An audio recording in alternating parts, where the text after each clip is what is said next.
চান রাত্রে দুই ভাবি ফোনে গল্প। পুরুং পুরুং পুরুং পুরুং। হ্যালো ভাবি, কেমন আছেন বলেন তো ভাবি? ঈদ মোবারক। ঈদ মোবারক ভাবি, ভালো আছি, আপনি কেমন আছেন?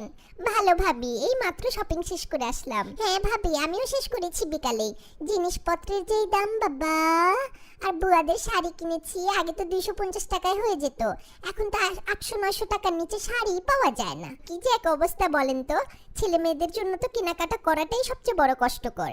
কি কি সব জায়গার পাঞ্জাবি টাঞ্জাবি আর কি কি সালোয়ার কামিজ ওরা পরে, কিছুই তো আগেও তো কখনো নাম শুনিনি। ভাবি কি রান্না করছেন কালকে? এই টুকটাক সেমাই, একটু পোলাও, মাংস, কোরমা, চটপটি, এই আর কি, বেশি কিছু না ভাবি। ও, আমার তো বাসার বুয়া ছুটিতে গেল ভাবি, বুঝছেন? ভাবছি কালকে অল্প রান্না করে বাকি দিনটা দাওয়াতেই কাটাই দিব। একা পারা যায় না ভাবি, সংসারের কি যে কষ্ট। আমিও তাই করবো ভাবছি ভাবি। আচ্ছা ভাবি রাখি, উনি আসছে তো, একটু চা দিয়ে আসি। কালকে বাসায় এসেন কিন্তু ভাবি।